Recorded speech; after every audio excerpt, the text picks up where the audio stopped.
رمضان کے آخری جمعے کو لوگ 2 رکعت نماز نفل پڑھتے ہیں جو کہ قضائے عمری کی نیت سے پڑھے جاتے ہیں کہ زندگی بھر میں جتنی بھی نمازیں قضا ہوئی ہیں یہ 2 رکعت نماز پڑھ لینے سے ان نمازوں کی قضا ختم ہو جائے گی۔ لیکن اس میں کوئی ایسی حقیقت نہیں ہے، یہ ایک محض باطل قول ہے۔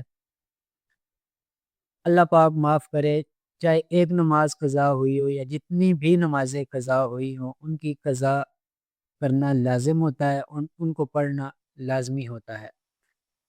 اور قضا کرنے پہ نماز جو گناہ ہے اس پہ توبہ استغفار لازمی ہے۔ ہاں، اس بارے میں علماء کرام فرماتے ہیں کہ جمعۃ الوداع کو 2 رکعت نماز نفل پڑھے اور ہر رکعت میں سورہ فاتحہ کے بعد 1 مرتبہ آیت الکرسی، اس کے بعد 3 مرتبہ کل شریف، کل هو اللہ احد، اور 1 مرتبہ کل اعوذ برب الفلق، اور 1 مرتبہ کل اعوذ برب الناس پڑھنی ہے، اور دونوں رکعتوں میں اسی طریقے سے پڑھنا ہے۔ اس کا فائدہ یہ ہوگا کہ زندگی بھر کی جو نمازیں قضا ہوئی ہیں ان قضا نمازوں پہ جو گناہ ہے اس کی معافی ہو جائے گی۔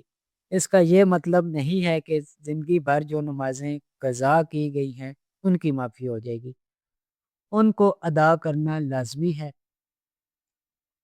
اور اس پہ توبہ اور آئندہ نماز قضا نہ کرنے کا سچے پکے دل سے ارادہ کرنا، نیت کرنا، یہ بھی لازمی ہے۔ اللہ پاک ہم سب کو عمل کی توفیق عطا فرمائے۔